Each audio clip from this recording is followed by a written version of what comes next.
There was one clip that I wanted to share just from one debate that you had with a British biologist whose name was Dr. Lewis Wolpert. And this is Dr. Wolpert's response to what is commonly known as the Kalam cosmological argument, which is an argument that I'll ask you to explain in just a moment. But this is an argument for the idea that the universe must have had a beginning and therefore a beginner.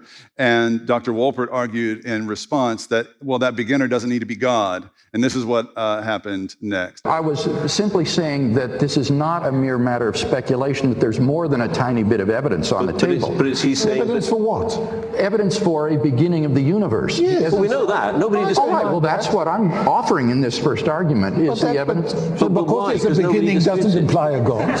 It does if the first premise is true, that whatever begins to exist has a cause. It logically follows. Yeah, but it doesn't. But the cause hasn't got to be God. Well, remember I gave an argument for thinking that this cause is timeless, spaceless, immaterial, enormously powerful, and personal. I think it's a computer. Well, that wouldn't. Computers are designed by people. No, this is a self-designing computer. Timeless. Timeless. Well, that's a contradiction in terms. Why is it time? What's contradictory about it? A computer has to function. It takes Oh, no, time. this is a special computer. Yeah, but it has to be logically coherent. Oh, it's logically coherent. Yes, you have to be logically coherent. Oh, no, this computer besides, is amazing. No, besides, it would have to be, as I said, a personal being. No. And a computer is a physical Not this computer. object. Oh, Well, then, no. okay, see, what you're doing is what you're calling a computer is really God. A non-physical,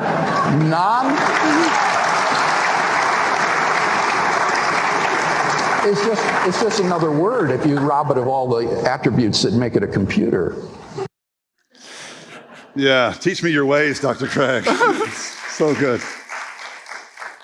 One of the important notes is that I have from watching you is that the last part of Peter's passage about this, it says always with respect and gentleness, and that's always your way. You're never disrespectful. You always are good listeners, a good listener to your opponent in these debates, and that actually helps you to make your points more clearly. And one of the most, I would say, devastating arguments that you make as far as the other side, the atheist argument being that there's no rhyme or reason to the universe. We're all just here out of nothing, or maybe the universe has always existed, and whatever the case, there's no pattern to it. There's no reason or rationale or purpose. And you have argued a sort of a refreshed take of I mentioned earlier, the Kalam cosmological argument, but it's the idea of the first cause and these three premises. Could you just sort of briefly walk us through that? Yes, it's very simple and easy to memorize and share with your non-believing friend. Premise one is whatever begins to exist has a cause. Things don't just pop into being out of nothing. Premise two is the universe began to exist.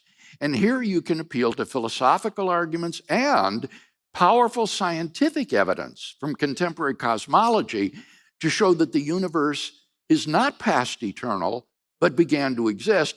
And from those two premises, it follows logically, therefore, the universe has a cause. And then you can deduce a number of theologically striking properties that a cause of the universe must have. It must be non-physical, immaterial, timeless, spaceless, enormously powerful, and I would argue personal as well. And that is a core concept of what we mean by God.